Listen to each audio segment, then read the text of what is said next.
The capital is kind of actually real. It's coming from all over the world. It's not concentrated. So we've got good capital. We've got a good set of entrepreneurs who've been through multiple phases, who've actually understood and spent 5, 10 years building companies, and they're now doing their second and third thing. We've got digital infrastructure in place, which we'll talk about, I think, later on, that allow us to scale.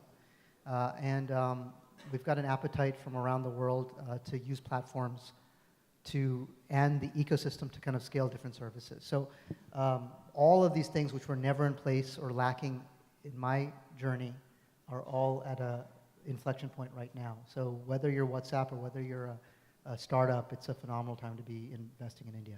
A lot of these investors are coming to India and finding companies across sectors. I do most of my work in consumer tech, where the complexity and the scale of what our entrepreneurs, our companies are solving are actually unheard of. One of the core components of any asset evaluation or diligence that you do is, okay, let's look at where this company is in its life cycle, let's look at its features, and let's look at how companies like this in more mature economies are doing.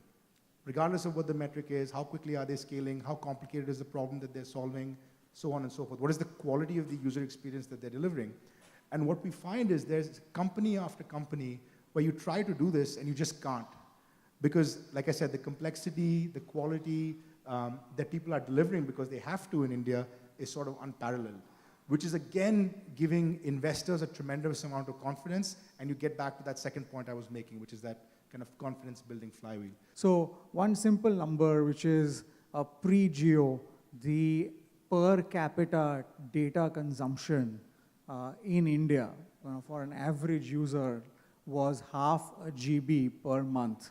So people like you and me used half a GB per month, right? But that is across per capita for the country.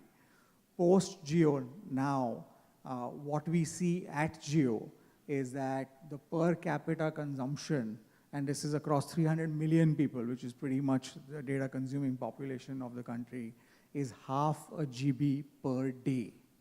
So that is a 30x growth in less than 24 months, right?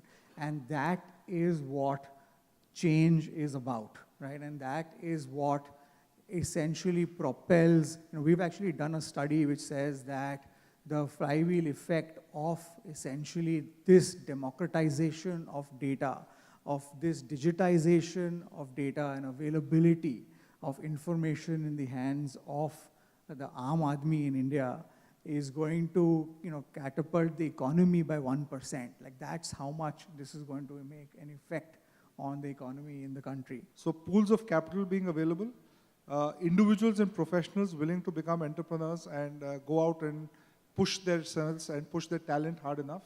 And most importantly, management structures which are able to recognize the challenge and create the right amount of alignment of interest between the ownership and the employees.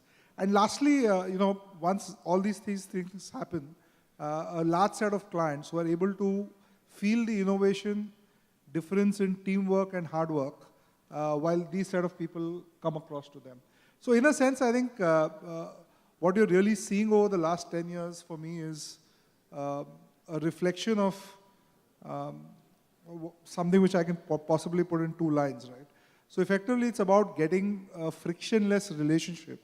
And it can never be friction-free because all these relationships run at paradox with each other. So you've got a promoter, you've got a team manager, you've got employees, and you've got clients, okay? So any potential business we are talking about have these 4 stakeholders. And I think in India, we've reached a stage of maturity where all 4 are able to sit together and build a frictionless relationship.